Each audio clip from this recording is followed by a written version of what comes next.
Hello, this is Tate with Black Bear Outdoors, blackbearoutdoors.net. Now I've had a few questions on how I make my upside down garden plants or upside down tomatoes and peppers and everything else.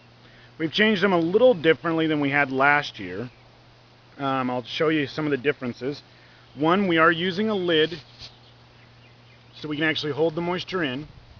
We're going to do a couple other things which I'll show you in a second.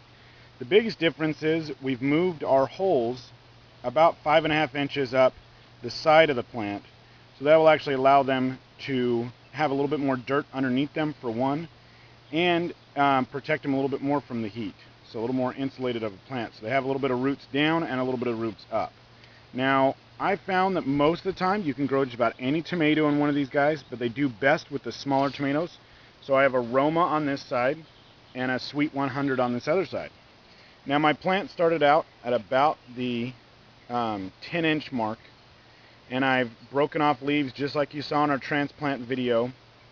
Same way, broke them off, stuffed them back in there, so they're actually setting about halfway in the back of the bucket, so kind of at an angle both ways. Now I've found that the two plants works just fine in one of these. If you've got a real big plant you think is going to be really heavy, definitely make sure that you're allowing for that.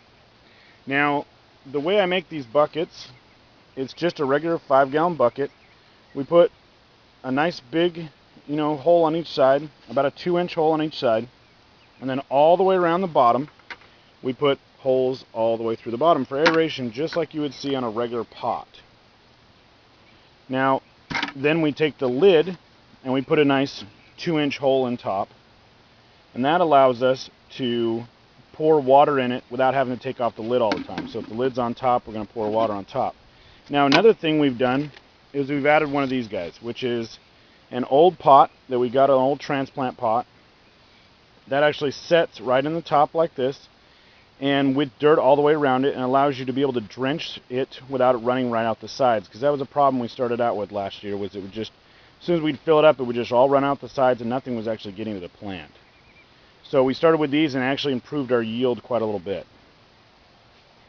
And I'll show you how that looks up on actual top. So if you can see there, we have the plants are, we've got all our good dirt in there, our organic, our root organics soil, and then we have our pot, which if we fill up, comes right out of our hole in the top and directly into our bucket on the bottom. So it's real easy to find your spot to fill, and that just fills it. We fill that about twice, 2 or 3 times a week when it's really warm, or 1 time a week when it's really cold. So that is the upside down organic tomato grower, the topsy-turvy type deal that some of the other places are using, but I found this works a little better and it's a lot tougher so it doesn't get blown around in the wind. Now a couple things I do recommend is in the very top, if you look in the very back, there's a little screw that's pinning it to the wall so it doesn't allow it to roll around in the wind, and I have a really good size anchor up top with 2-inch screws in the top, and it's actually going into the fence on a 4x4 post, so it can't pull the fence over if it gets a little too heavy. And these plants, I just planted these today, but these will start to turn up in the next couple days. They'll actually start heading up towards the sun. So, and I didn't like them as much coming out the bottom because it kind of shaded them and kind of slowed them down at first. So this side point right here, instead of coming out the bottom, really helped, and they don't get as much dirt on the leaves, which kind of seemed to slow them down and kind of ick up some of the leaves. Well, this is Tate with Black Bear Outdoors, blackbearoutdoors.net. If you have any questions, feel free to contact us, and we will see you later.